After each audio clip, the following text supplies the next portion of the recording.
Hi, good morning, good afternoon, and good evening. Thank you all for coming. I am delighted to be here once again in front of you on this, I think of all the Medal Day afternoons I've been at, and this is my 9th, this might be the most beautiful. The weather is just ideal, it's perfect. It's not too hot, it's not raining yet. We've had both in my time, extreme heat and rain. And I want to welcome you. If this is your first time attending Medal Day here at MacDowell, would you raise your hand, just so I see? Oh, welcome all you first-timers, fantastic.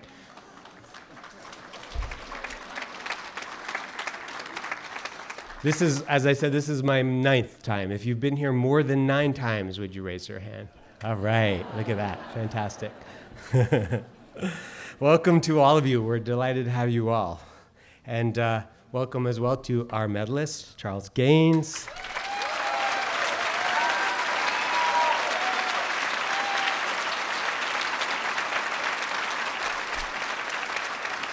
We're so delighted to have him and his wife, Roxana, who's sitting here.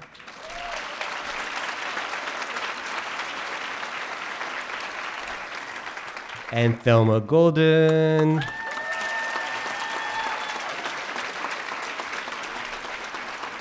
And Charles's son Malik is here. Thank you. Just people really represented for Charles. I think I've never met Charles before. I don't know him, but I think it says a lot about him that so many people came to represent his gallerists, curators. He has quite a large entourage of wonderful, fascinating people, and we welcome all of you too. Thank you for coming.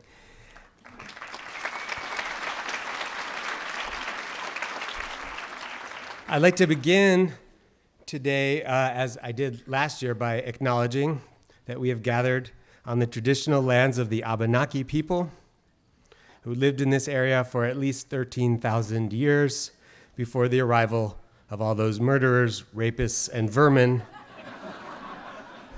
from what were, at the time, by all accounts, the quite literally shithole countries of Europe.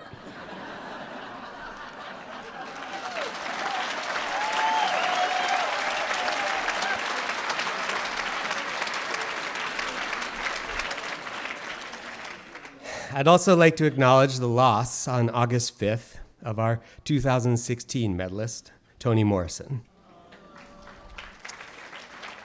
There's not much I can add to things people have said and written before and since her death about her importance and worth as a writer, the pain and terrible beauty of the worlds she imagined and of the world that her words obliged us to see. I'll just say that those of you who were here 3 years ago remember the radiance and wit and insight that emanated from this stage when she stood at this podium and lifted our spirits.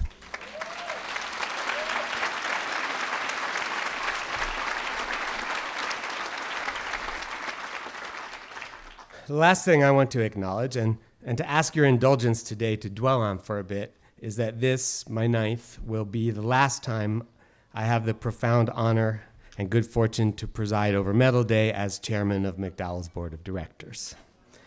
It's time for somebody else to sit in the chair. As of spring 2020, I'll be stepping down. When I took this position 9 years ago, Barack Obama was the president of the United States. Donald Trump was facing the imminent collapse of his financial empire.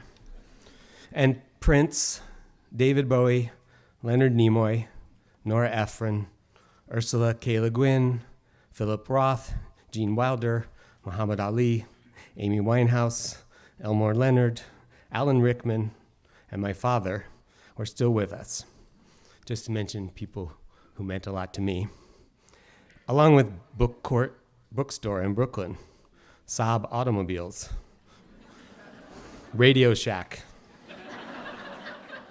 and apparently common decency. So you're welcome.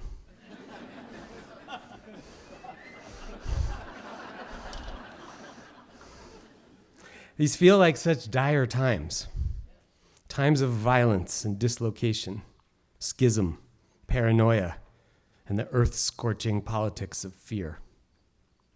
Babies have iPads, and the ice caps are melting, and your refrigerator is eavesdropping on your lovemaking.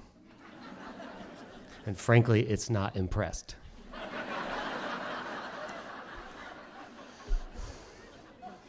Fascists, bigots, and guys who plan to name their sons Adolf wake up every day with a hateful leer on their faces and the Horst Wessel song in their hearts.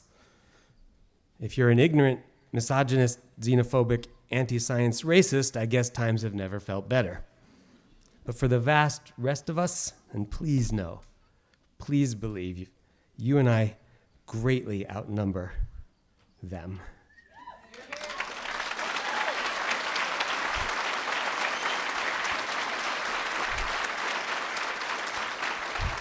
For the rest of us, things can seem so much worse than they did back in 2010, when a decent, thoughtful, level-headed, rational, and humane black man was living in the White House. It has all seemed to fall apart so quickly. Looking around, it's hard not to wonder who or what is to blame.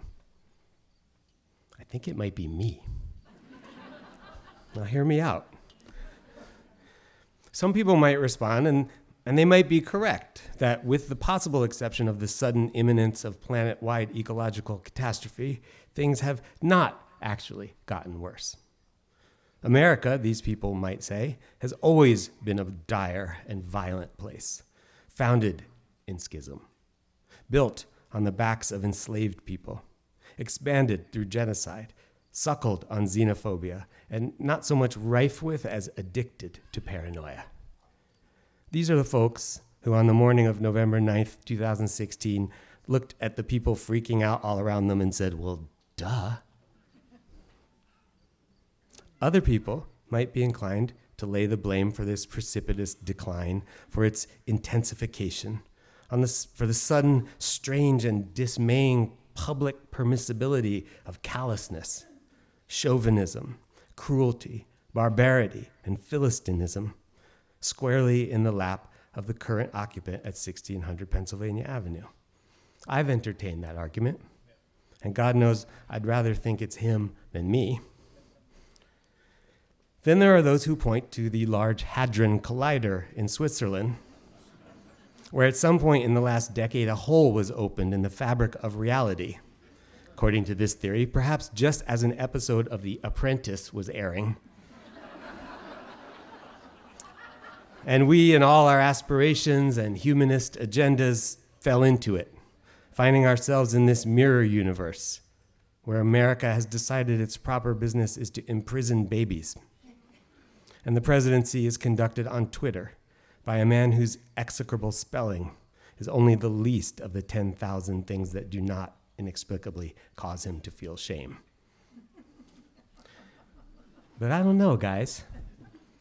I came in here 9 years ago so full of fire and fervor and belief in the power of art, and hence of the MacDowell Colony to change the world. I meant for the better.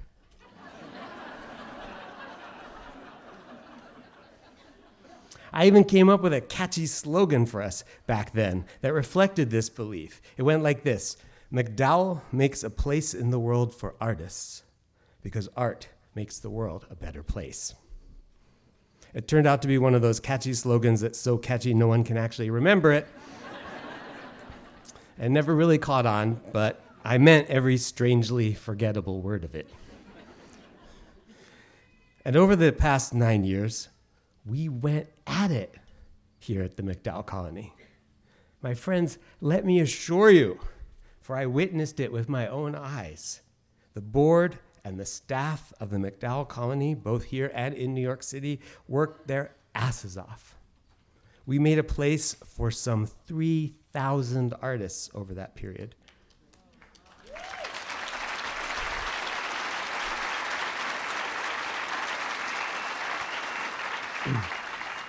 And fed them some 10,000 meals. And cleaned up after them. And threw parties and hectored donors and hit up foundations to raise the money it took to pay for all that. Me, a quiet, solitary, covertly shy avoider of social gatherings and all interactions requiring asking anyone for anything, hosted and emceed those parties and went around deeply mortified with my hand out and wrote many letters to strange and inaccessible tycoons or the foundations they established, laying bare my love of MacDowell for them and all the world to see. Over those 9 years, we told every single one of those 3,000 artists sincerely that we thought they were awesome and that their work was amazing and important. We bestowed on them with eagerness and reverence our sacred gifts of time and space. We kept the internet at bay. We kept their friends and families at bay. We kept the world at bay so that when their time here was up, they would return to that world, fortified, in fuller possession of an authentic vision, and maybe even with a little bit of swagger in their souls. And they put forth that vision with their art. They published novels and showed in galleries and opened plays. Their operas were performed and their poems collected. Their buildings opened to the public. The novels broke hearts, and the poems won prizes, and the paintings found their ways onto the walls of museums and of collectors where they were free to exercise their improving influence on people whose means and position enabled them in turn to lift the levers and turn the dials of power, the power to change the world for the better. And yet here we are, 9 years into my tenure, and not only is the world not a better place, it has in so many ways gotten so much worse. Things really were looking up back in 2010. And then I came along and stepped into Robin McNeil's brogues. And even though MacDowell's staff and its board and the fellows kept on doing all those things they had been doing for the previous 103 years, it all went to hell in a handbasket or a lunch basket. I mean, really, what other conclusion is there? I'm sorry. Don't hate me. I tried. Or I wonder if it's possible that I was wrong, that I've always been wrong, that art has no power at all over the world and its brutalities, over the minds that conceive them, and the systems that institutionalize them. Those folks I cited earlier, the ones who offer their grim reassurances that the world has always sucked as much as it does now, in particular for women, the poor, disenfranchised, the enslaved and downtrodden and exploited. These folks might point out, technological. Oh man, come on. These folks might point out that art and misery have coexisted for the whole span of human existence on Earth, and suggest that perhaps the time to abandon hope for the redemptive power of art is long overdue. Maybe the world and its violent turning is too strong for art. Maybe art is a kind of winning streak, a hot hand at the table, articulating a vision of truth and possibility that, while real, simply cannot endure. Over time, the odds grind you down, and in the end, the house always wins. Or maybe the purpose of art, the blessing of art, has nothing to do with improvement, with amelioration, with making this heartbreaking world, this savage and dopey nation, a better place. Maybe art just makes the whole depressing thing more bearable. I don't mean that we should think of art solely as offering a kind of escape or refuge from the grim reality of reality. though personally I can't think of higher praise.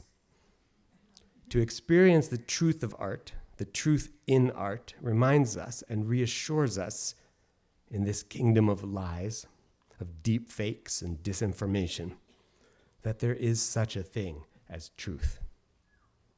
Truth lives. It can be found.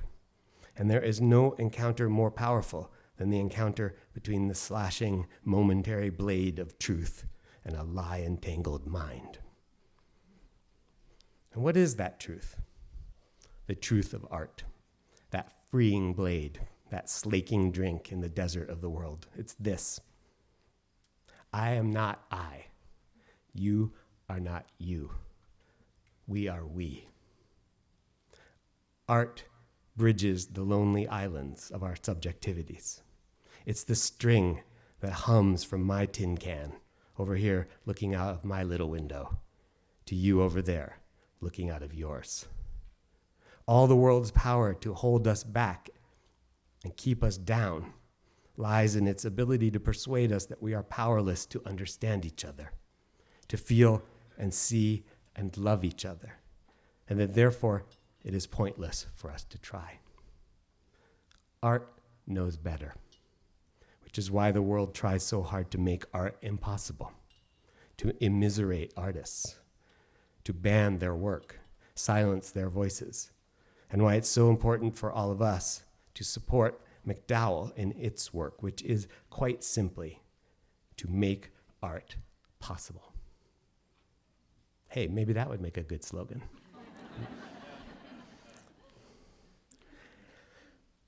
Well, I don't know about you, but I feel a little better than I did when I started.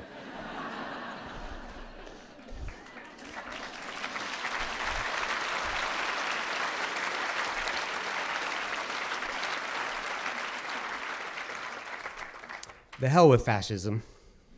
The hell with bigotry and paranoia. The hell with fools falling for the lies of charlatans. That's what fools do. And we're just going to keep on doing what we do here at MacDowell, housing and feeding the people who never stop fighting to remind us that we are in this together. Each only one poem, one painting, one song away from another mind, another heart, another life. It's tragic that we need so much reminding, and magic that we have in art the power to keep on making it happen. Thank you. Thank you. Thank you.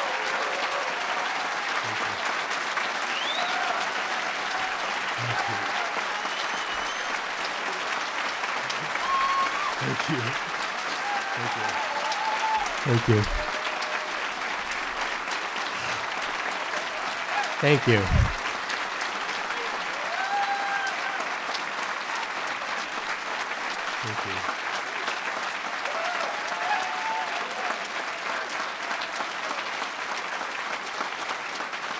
Thank you. Thank you very much. Thank you. It's very, it's an emotional day for me. Thank you very much. You may have noticed, if you've been here before, if you're not a first timer, that there's a new person sitting up here on stage that we're not accustomed to seeing, and that there's someone that we are accustomed to seeing who's not here, and that's Cheryl Young, our executive director of the MacDowell Colony for how many years? 22 years, retired, and so she's off enjoying her vacation in Cape Cod, I think, and we wish her nothing but love and contentment and a well-earned, well-deserved break. And what that means is that I have the honor of introducing to you David first? Yep. Oh, Andy. Sorry, I'm skipping. Doing Andy's job for him, but I know he doesn't mind that. I'll just say that, I'll just ask you then just to welcome briefly, before you welcome at length, our new executive director, Philip Himberg, in the pink suit.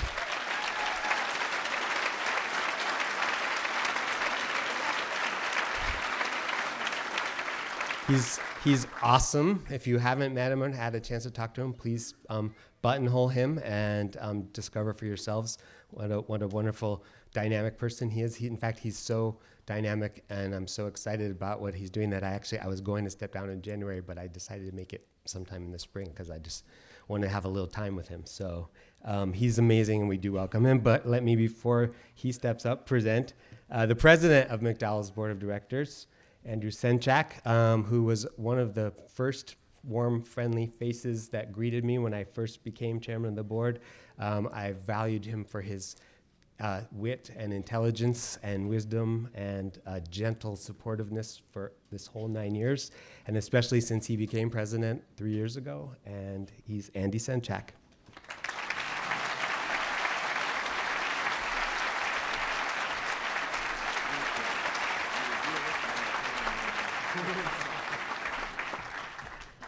So there actually is something worse. Microphone, Andy. Oh.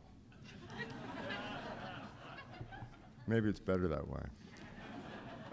So there is something worse than having to speak after Michael.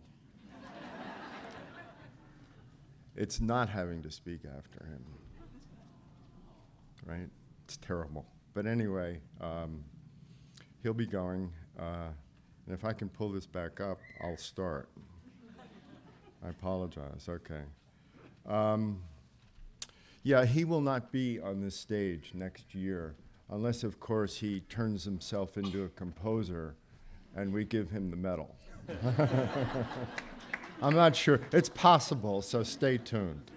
So 2 years ago, Michael and I discussed how much momentum the colony had. He's referred to it. And I stressed how important it was to maintain that momentum until we found a new executive director.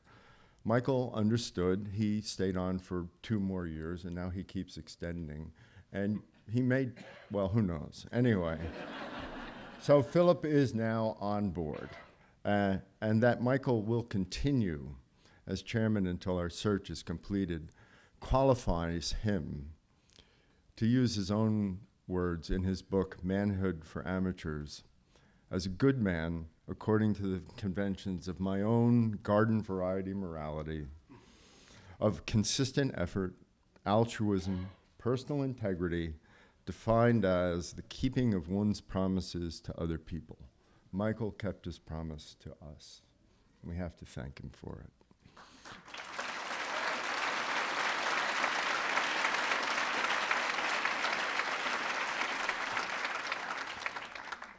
In his introduction to Pops, Michael's 15th book, it is titled The Opposite of Writing. It concerns an anecdote at a literary party in which a great man offers Michael advice. The advice is blunt: don't have kids. The calculus is cruel. Each child costs you a book. Raising a family is the opposite of writing. Michael and Ayelet had 4 children, and then they adopted a 5th. As Michael concludes in his introduction, most of all, my books, unlike my children, don't love me back. Michael MacDowell, whom you adopted, let me assure you, loves you back.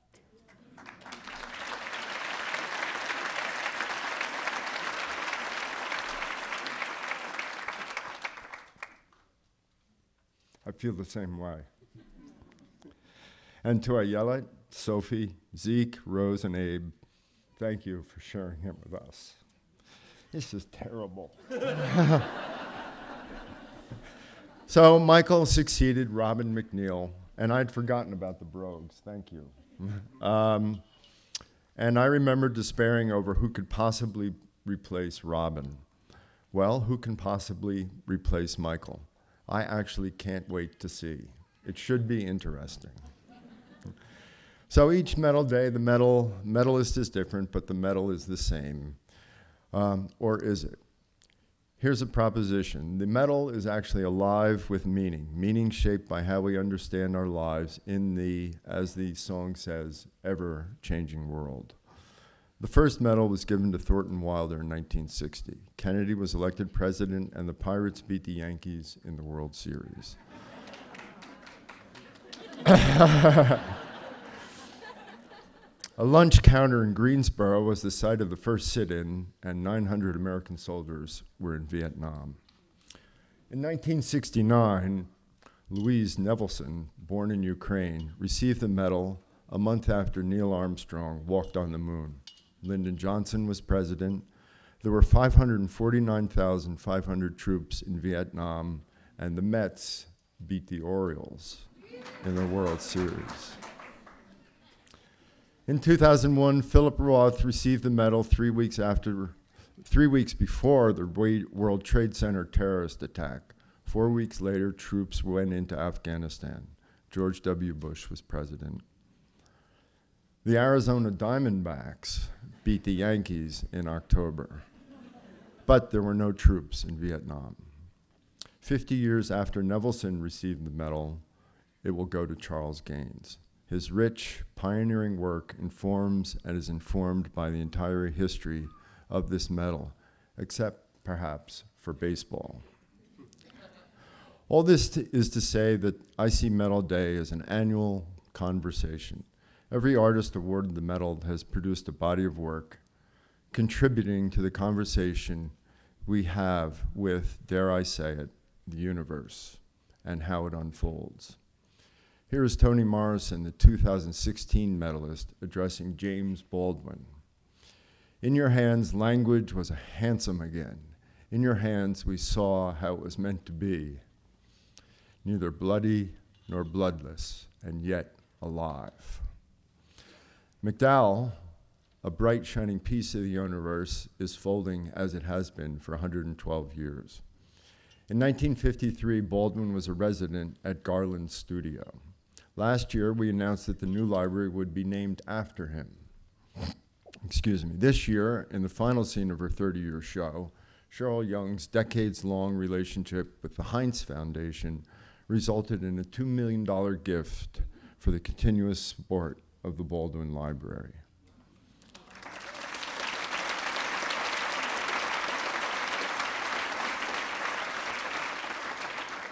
So, who knows what artist sitting under this tent, working in what discipline, subject to what forces, will produce a body of work which will bring her or him to this stage, or what building will be named after her or him.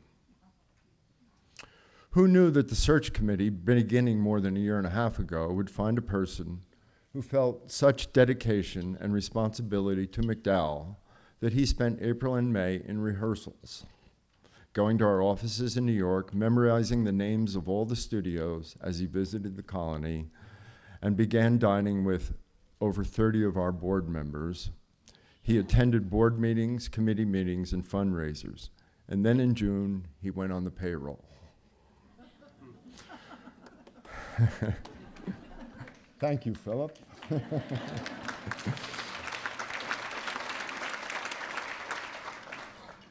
Who knows how much greater Philip Himberg's already impressive magic will grow.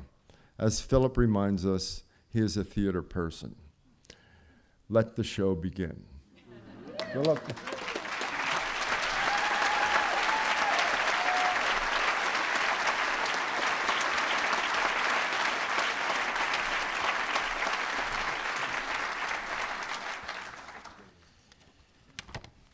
I'm not using or depending on electronics today. Good afternoon, everyone. It's a spectacular one.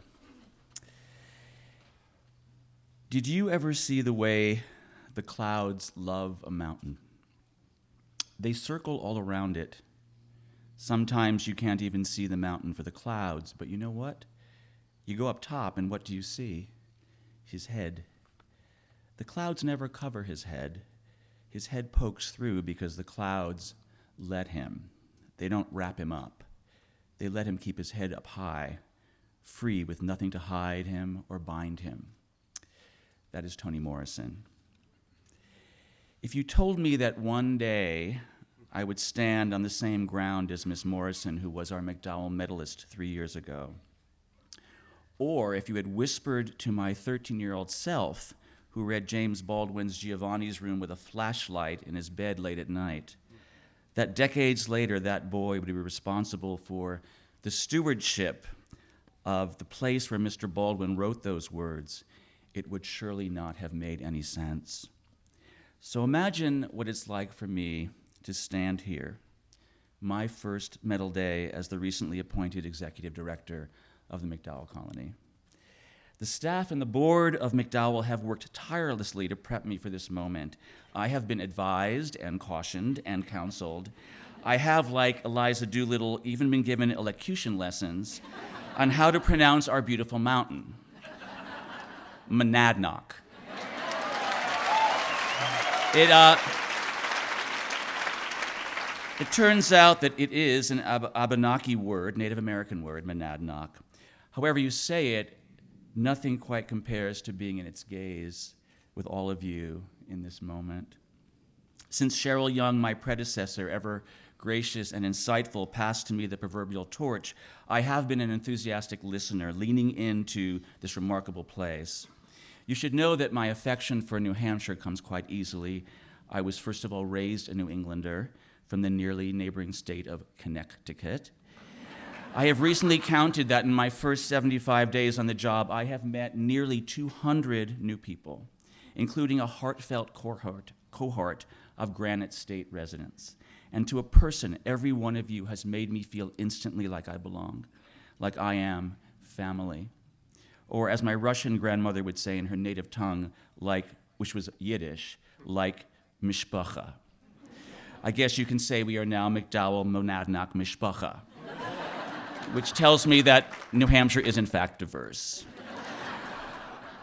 I wonder for a moment if the staffs of the New Hampshire and the New York staffs of MacDowell Colony could stand, or if you're standing, please raise your hands, all the staffs of MacDowell.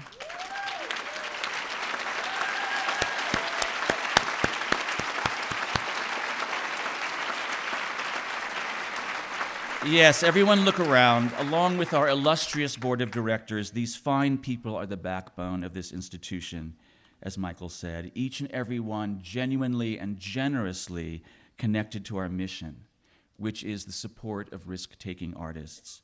I cannot imagine this job without any of you, and I applaud you. And now can I ask the artists currently in residence and any alumni to stand or raise your hands.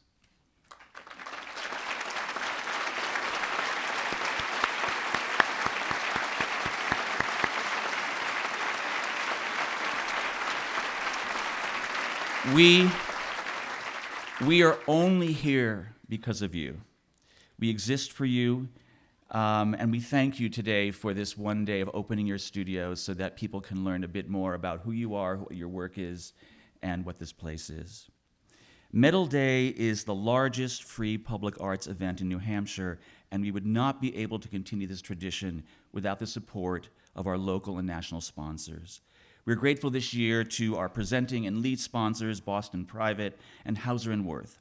Boston Private sponsors a diverse group of organizations that share core values, supporting ideas, innovation, and the act of embracing change as cornerstones to success. What could fit more perfectly into that mission than supporting emerging and established artists in creating works that inspire us? Thank you to Boston Private for your ongoing support and commitment to supporting artists.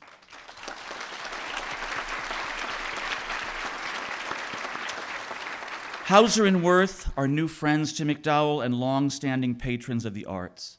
The Wirths are benefactors to museums and international art projects and contribute to a range of charities supporting the arts, architecture, and the environment. We have been really delighted to get to know you and celebrate Charles Gaines, a longtime Hauser & Wirth artist. And I want to add here that there is, in the library, the W.E.B. Du Bois portrait by Charles Gaines, donated by Charles, is for sale.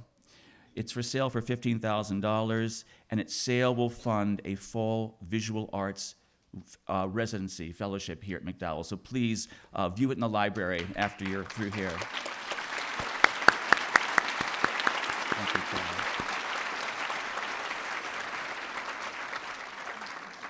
Charles.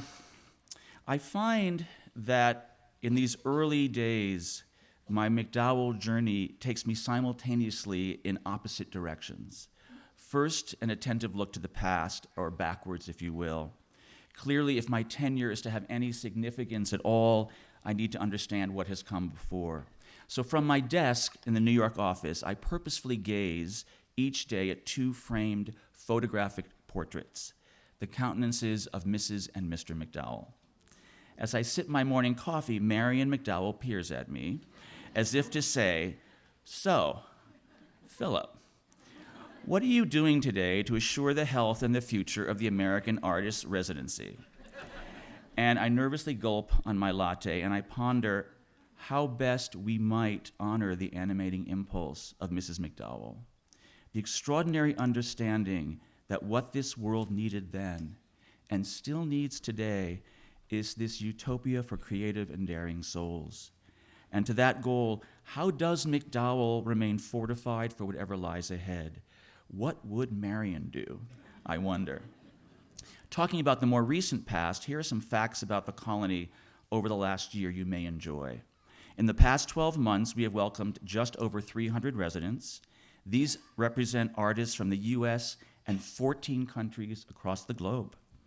That amounts to 8,969 artist days in the last year.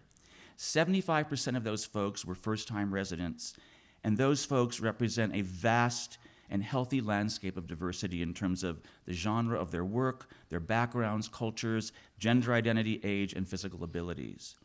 And also, we currently have 20 chickens. Rhode Island Reds.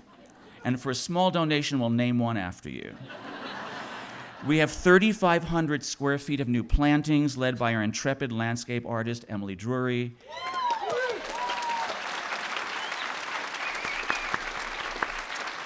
And of these plantings, they have produced 24 quarts of cherry tomatoes, 18 quarts of blueberries, 9 quarts of beans, 4 quarts of raspberries, and 1 garage bay of garlic, which means I envision a lot of pesto or scampi in our future. And behind the Baldwin Library, you will find a beautiful, new, stunning stone garden. Please visit it. But for me, the most startling statistic of this past year is that on July 22nd, 2019, visual artist Victoria Udondian completed the 15,000th artist residency since MacDowell began.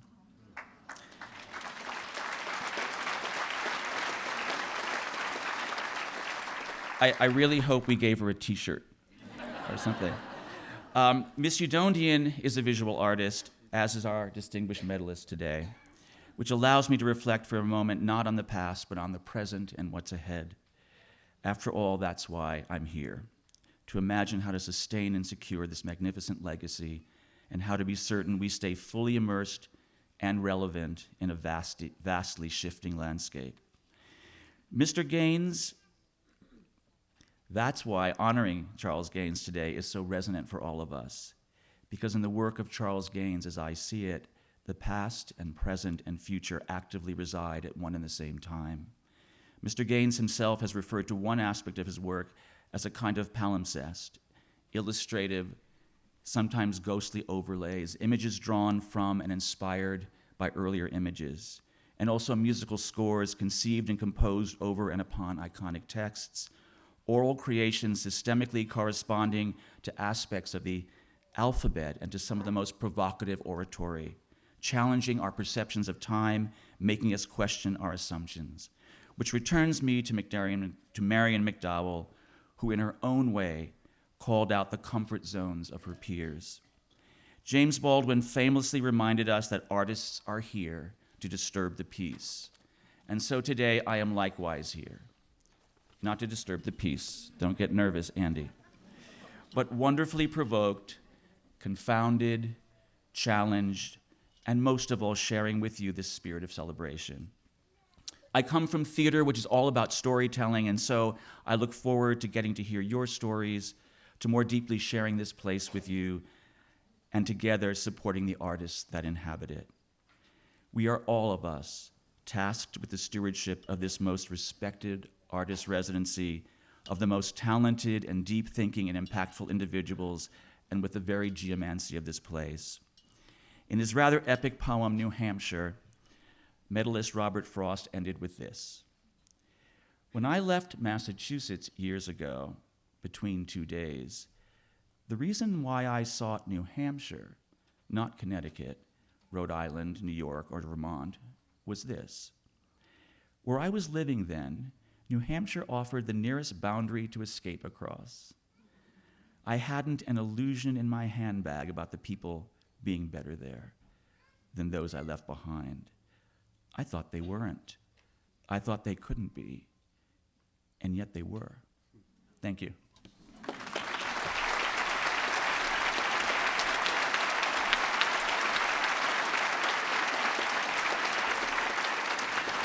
And now it gives me the greatest pleasure to introduce to you a gentleman many of you know very well. When I was offered this position, I said yes, but only if David Macy is planning to stay on. David, the resident director of MacDowell, inspires me every single day. He and his staff know what it means to curate an environment where artists can create their best work. My partner in crime, David Macy.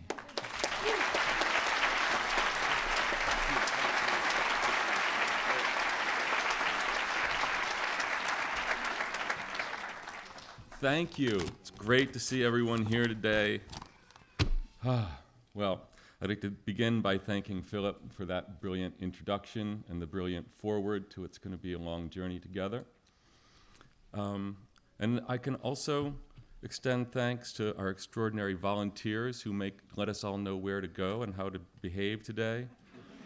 Our advocate sponsors, Rivermead and Lincoln Financial and Welch and Forbes. And Medal Day, as you can imagine, takes an entire village.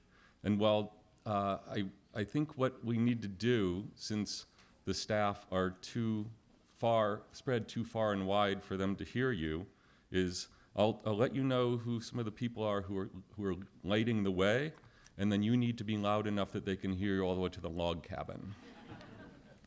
So in New York, Dean Klingler and Brett Solomon, and here in Peterborough, Ann Hayashi, Deb Marsh, John Cieswerda, and Scott Tile. It's my privilege to work with them and every single individual on this staff all through the year. And I think if you look around at all of the people who are here who are actually supporting MacDowell, you would realize that you really need to thank one another as well. So just sort of look to your right and left while you're reaching the log cabin.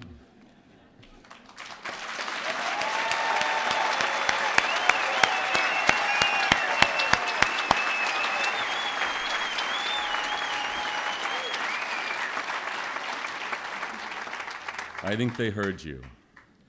If any of you have, like me, succumbed to the earnest irony of a podcast by John Green called The Anthropocene Reviewed, please forgive me for stealing his lines, about the seed potatoes of Leningrad.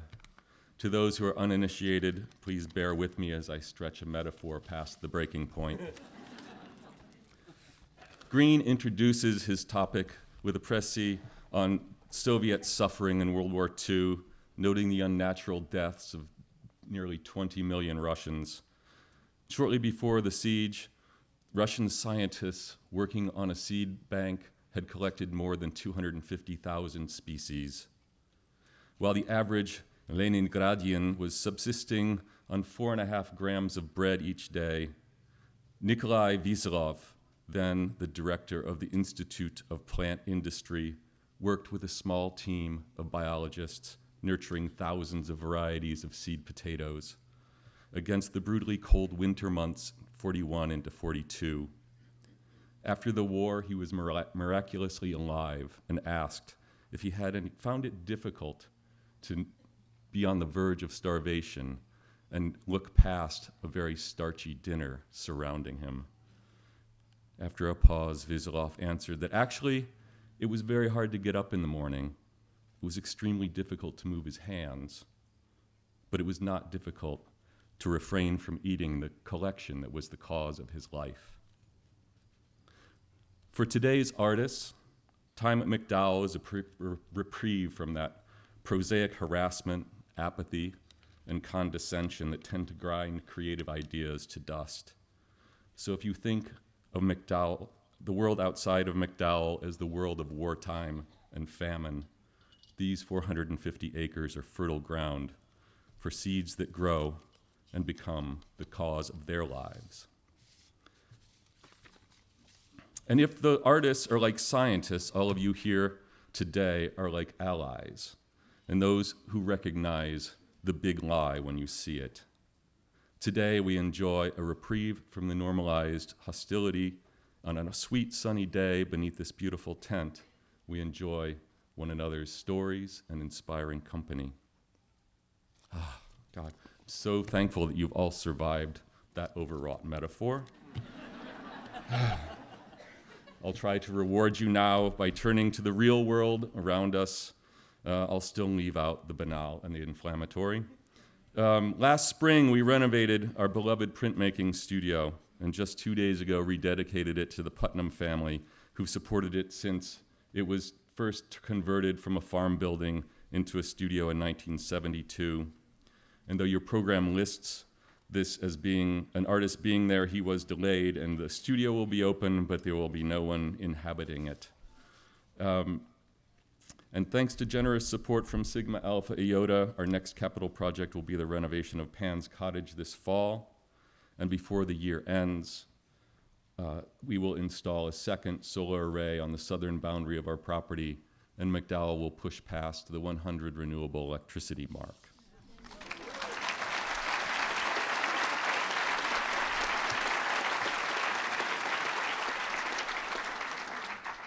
Beyond Medal Day, MacDowell artists are active in Peterborough and environs all through the year. In the last 12 months, our program called MacDowell in the Schools has delivered 15 visiting fellows to the schoolroom to meet and brought them into dialogue with 300 students. In that same time period, MacDowell Downtown has attracted an audience of more than 700 with 12 extraordinary artists. And for this year, the 2019 season, I've been presenting 2 artists each first Friday of the month. There are 3 more yet to go this year, so please visit our website and find out when, whom, and where. So before closing, I'd like to thank again all of the artists. They are generously opening their studios for us this afternoon from 2 until 5, and I'd ask you all to please refrain from beginning before 2 p.m. because even artists have to eat. And a final housekeeping note that Monday Music Studio will not be open this afternoon. And with that, I return to you, the ableist MC, Michael Chabon.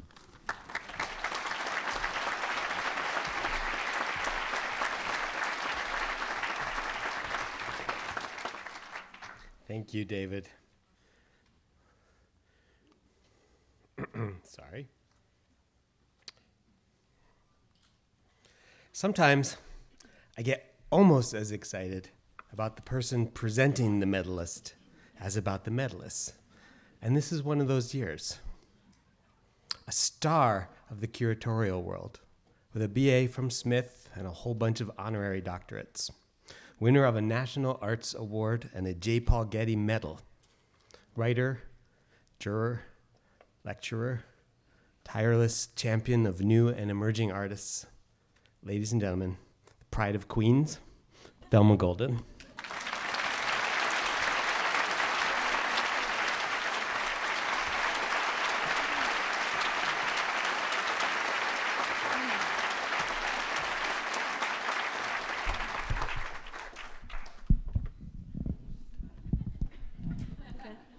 Somehow.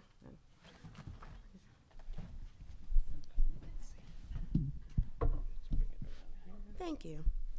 Thank you. Right? Yes. Okay. Good afternoon. I was going to say, I'm from Harlem. I'm going to try that again for you all.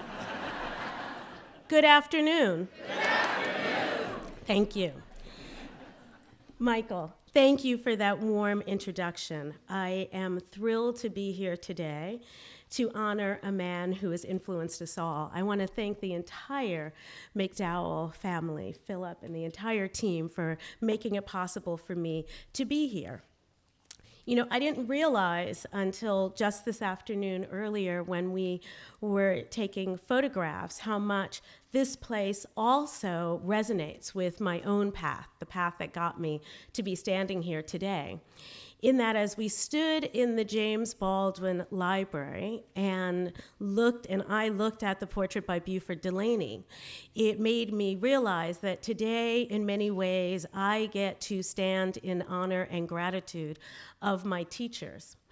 It would begin with a former medalist who's been invoked today, and I will invoke again, Toni Morrison, whose work I came to as a very young woman, a 13-year-old, and it truly set my path. It gave voice for who I was and what the possibilities were in a world made possible through her language.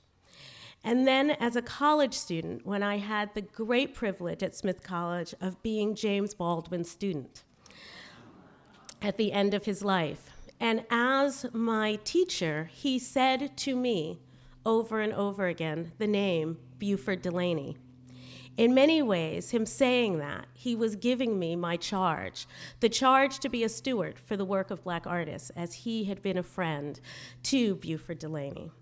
And then to be here today to honor Charles Gaines, also a teacher, someone who's created a path, makes this very, very, very special.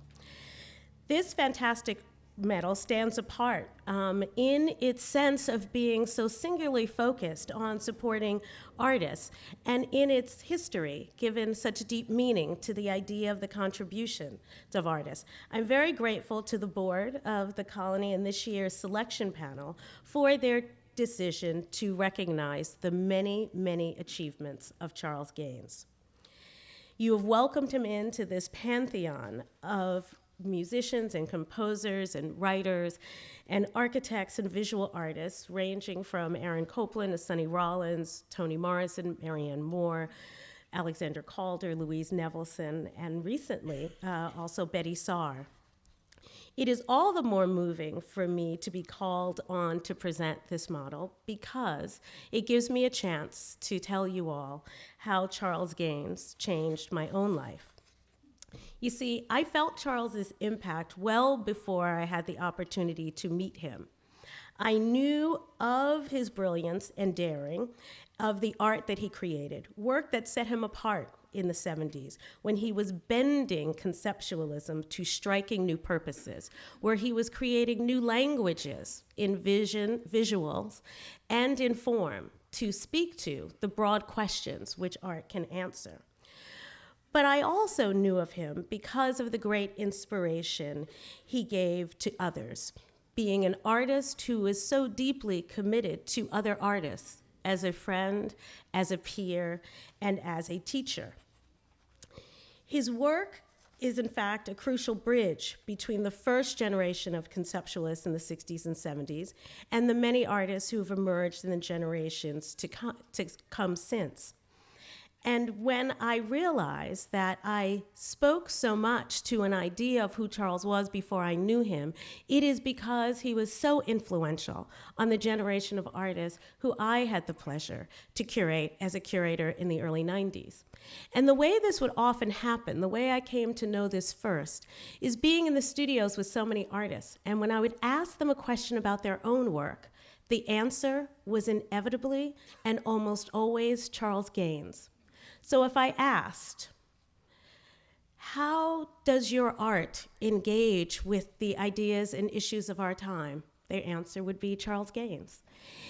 If I asked them, can art ask and answer the ways in which we see? Their answer would be Charles Gaines. If I asked them about the power of the politics of art, their answer would be Charles Gaines. Now, of course, this was not literally, though it should have been, right? That would have been the easy way to answer the question, but they always answered the question with a full sense of possibility that they had gotten from Charles through his example, through him as a teacher, and through the great example of the rigor of his work. This was made so clear to me because of the way in which these artists took from Charles this imagining of what pure and clear artistic vision and power could be. He stood as an example, an incomparable one, that fed them all, so that those questions that I could ask were all answered for us all in this vast example of Charles's work. Charles began teaching in the late 60s and moved to the West Coast, where a large part of his career was spent between California State University and Cal Arts. And in those two places and along the way, he impacted so many. But it was also during this time that in his career that the work was being shown in museums and exhibitions and galleries all around the world. I think it's interesting to consider that Charles had an early exhibition in 1972 at the Senchak Gallery, an institution very tied to the Studio Museum in Harlem, but also was in the 1975, a very prescient biennial. Going on to group exhibitions through the 90s and into the 2000s, including the 2007 Venice Biennale, the 2011 Pacific Standard Time, in 2012, Kelly Jones's Now Dig This, and also Blues for Smoke. And of course, in the 2015 Venice Biennale, curated by our late friend and colleague, Okwe and Wazer. Just this year, his work is included in the wonderful Solidarity and Solitary of the Joyner and Jafrida collection that was on view at the Smart Museum. And in 2014, we were thrilled to present an exhibition of Charles's work at the Studio Museum in Harlem called Gridwork, which also traveled to the Hammer Museum at UCLA. But that career that is made of the teaching, but also the presentation of work, really came to me fully in the relationship that I had with Charles when I finally got to meet him in 1993, when he asked me to participate in a roundtable discussion organized around an exhibition, a groundbreaking exhibition he curated at UC Irvine, titled The Theater of Refusal, Black Art in the Mainstream Criticism. Everything at that occasion hit me with the force of revelation. The works on view in the exhibition, the views that were being expressed by all involved, and by Charles himself. It is with that way that he challenged through the incredible capacious quality of his mind and the rigor of his thought and the imagining of the way in which he understood art's possibility that for me and all of us gathered was truly life-changing. What Charles was proposing that day, as he has throughout his career, was a more complex conversation with new and multi-layered terms that upended any sense of the possibility of the narrow dialogues of any moment.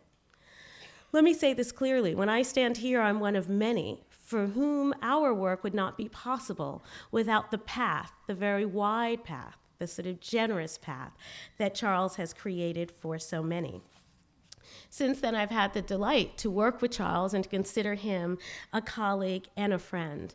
And as such, I feel ever grateful for the way in which, when I am asked always in my role as the director of the Studio Museum in Harlem to speak to what is the need for art, I understand that necessity when I look across the space of Charles's career. When I see the way through his work, he has given us a way to understand time and place and history and ideas through systems, and we know that Charles loves systems. But in the ways that he has created these systems to allow us through the visual, but also because he is an artist who is not only working from the intellect, but an artist who comes to his work with a great amount of love and a deep, deep, deep, unabiding spirit. I acknowledge that this is why his influence is so great, an influence on art, but an influence on culture in and of itself. Now, it would be hard to stand here and only talk about Charles as an artist, because to understand Charles Gaines is to also understand the multi-talented nature of Charles as an artist, a thinker, a writer, a composer, a musician, a tennis player, and among many other skills that he brings too with this sense of seriousness.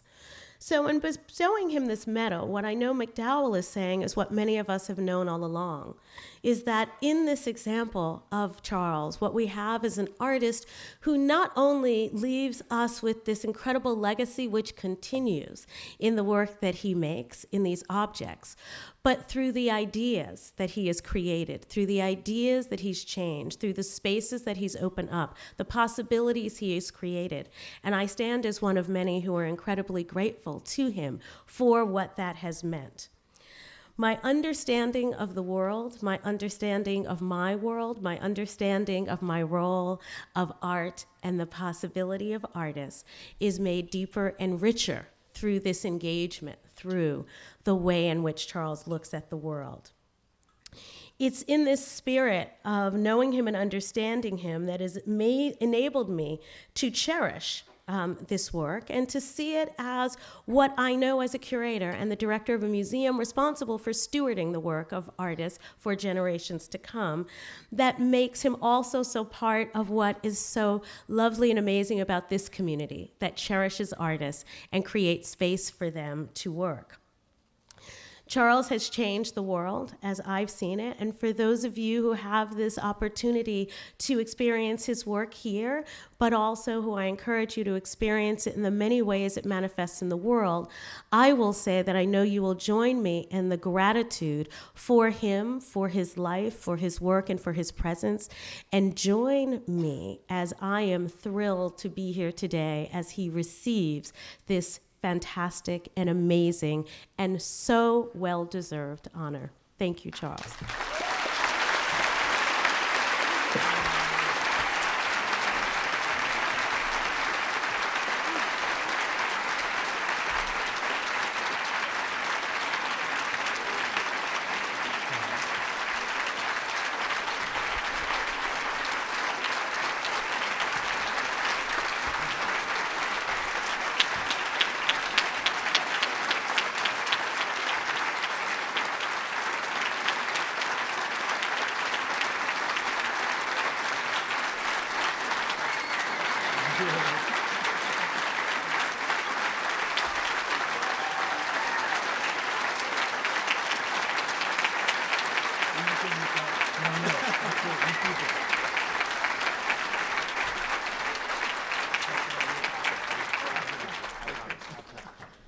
I'll give it back. Oh, thank you.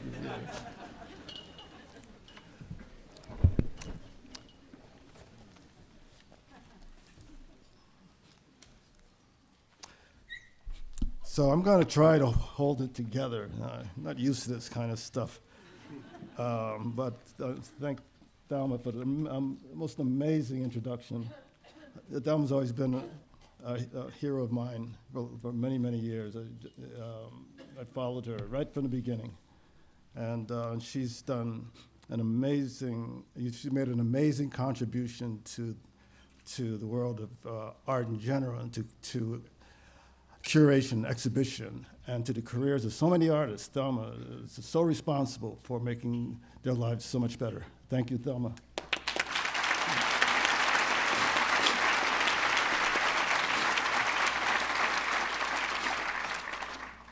And I'll read from my prepared text. See, I would like to thank the MacDowell Colony and its board of directors for presenting me with this honor. And in addition, I would like to thank Philip Himberg, the MacDowell Executive Director, David Macy, who's been so wonderful in helping and assisting myself and Roxana during our time here. And I'd also like to thank David's assistant, Ann Hayashi. And a special thanks to the selection committee for choosing me this year as the recipient. Yeah. And although extraordinarily humbled, I must admit that it is a struggle for me to comprehend the reality of this recognition. It is challenging for me because MacDowell has been awarded to some of the most important and influential arts practitioners in the world. And although it is difficult for me to imagine myself as a member of this most exclusive club, I can nevertheless appreciate that it represents a serious judgment that comes from the deeply held values of my peers. Therefore, I've come to terms with the fact that this is not an April Fool's joke being performed in August.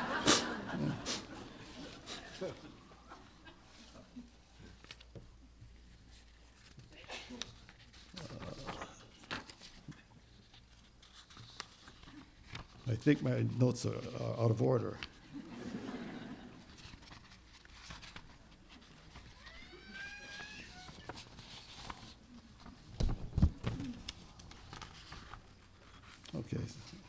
All right, so to give a sense of how highly I regard this award, one of the past recipients was the great jazz saxophonist Sonny Rollins. I purchased my first jazz album in 1957 when I was 13. It was titled The Sound of Sonny. At that point, I became a diehard Sonny Rollins fan, an obsession that continues today. Before I was old enough to drink, my best friend Walter and I would find ways to sneak into the Village Vanguard in New York to hear him play. Walter could get in because he always looked older. He was like 6'2". But I couldn't always. At 16 years old, I looked like I was 12. On those occasions when I couldn't get in, I would just sit outside the club and catch bits and snatches of phrases that leaked out every time the entry door opened.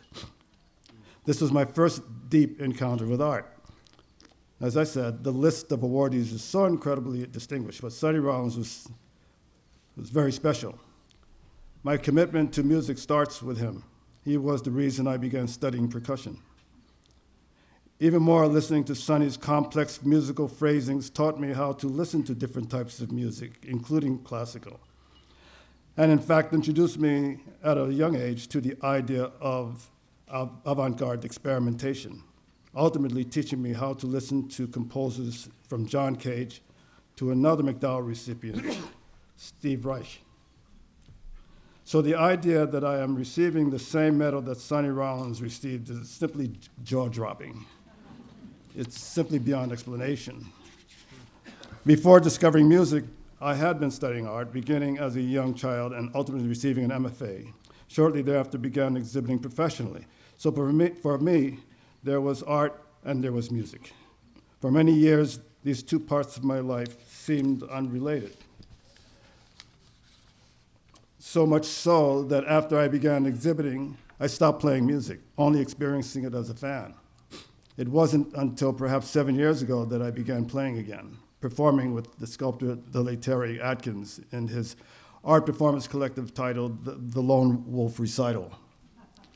Terry was also a musician who never saw a division between his music and art practice. Because of this, that is, performing with Terry, at least performing with him made it possible for me to understand the connection between my visual practice and my music. To explain this, let me return to Sonny.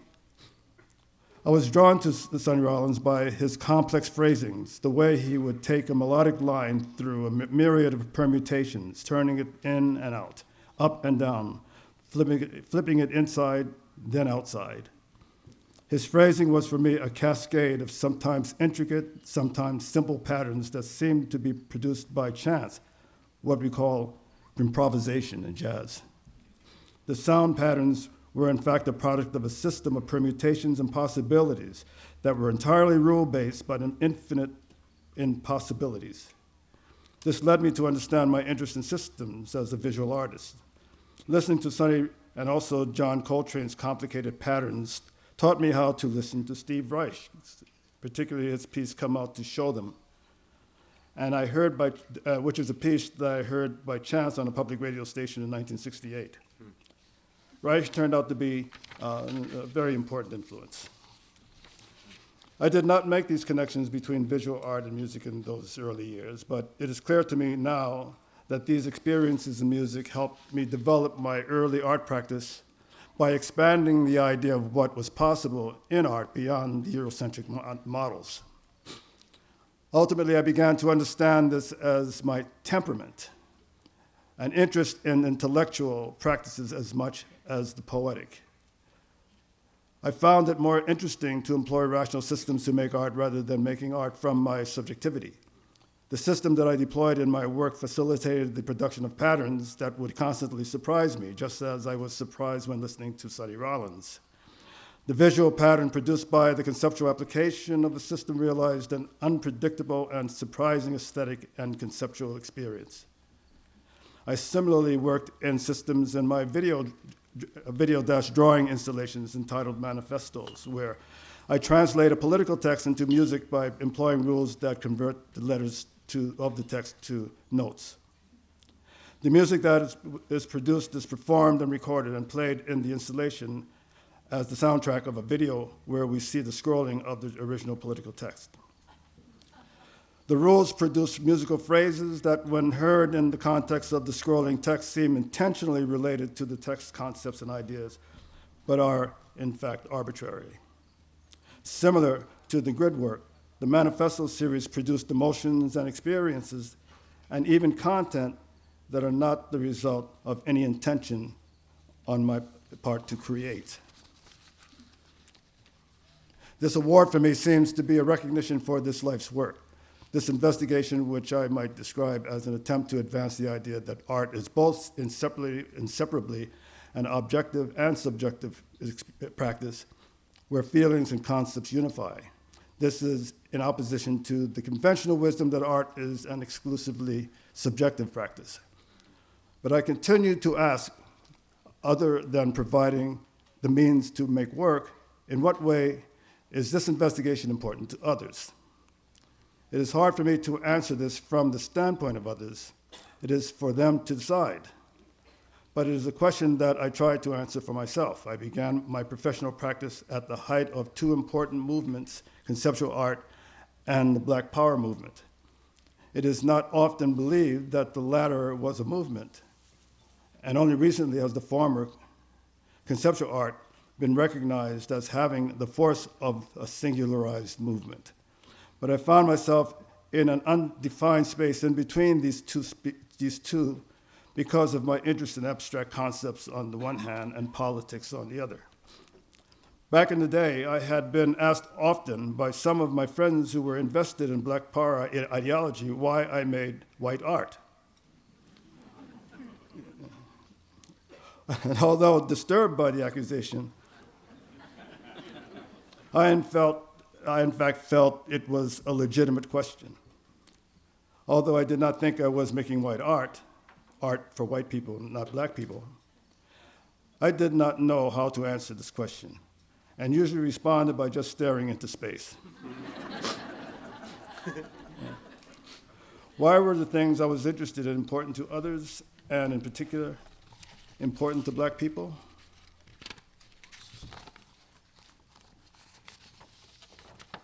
After years of reflection, I ultimately realized that I had what I call a temperament, a certain way of looking at the world, a type of subjectivity that did not claim itself as the defining core of art as a practice in the way that modernism does. Therefore, my own subjectivity or temperament and what it produced were vulnerable to critique. I made work that people thought was abstract and based on universalizing models. But I knew I was a political person and had come to the conclusion that art was a cultural practice, not a universal practice that transcended cultural differences. This helped me realize that my critique of subjectivity and universalizing models came from my experiences living as a child in the Jim Crow South, where I had a fascination, according to my mother, with ontological questions. She didn't actually say ontology, but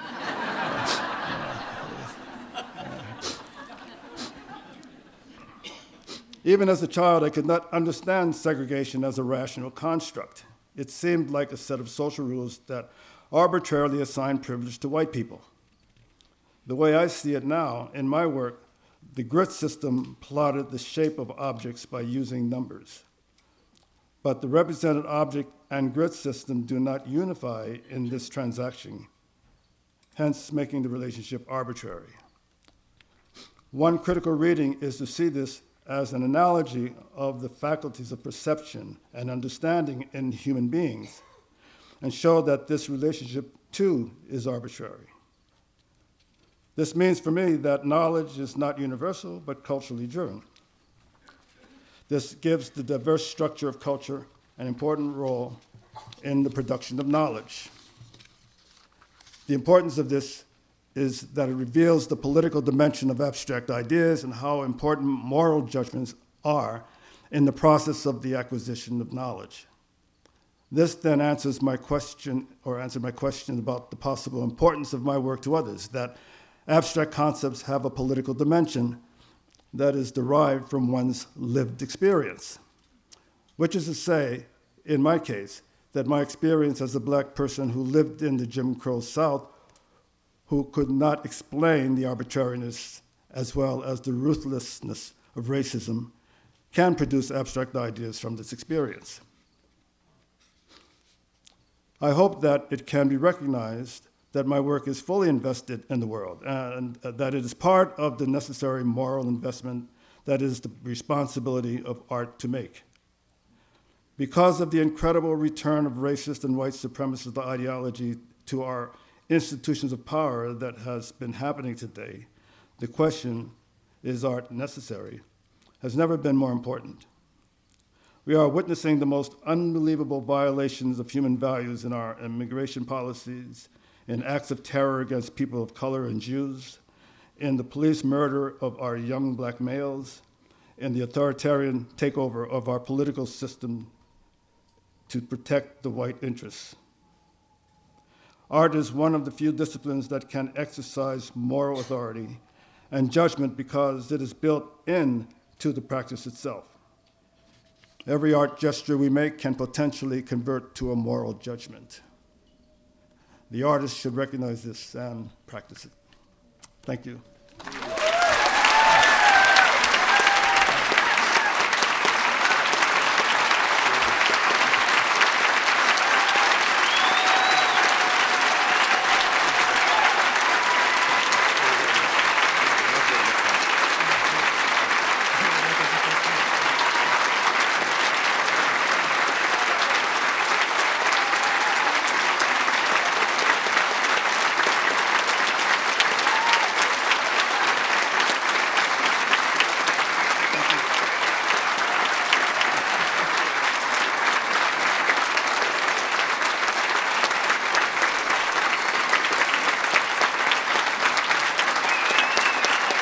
Right?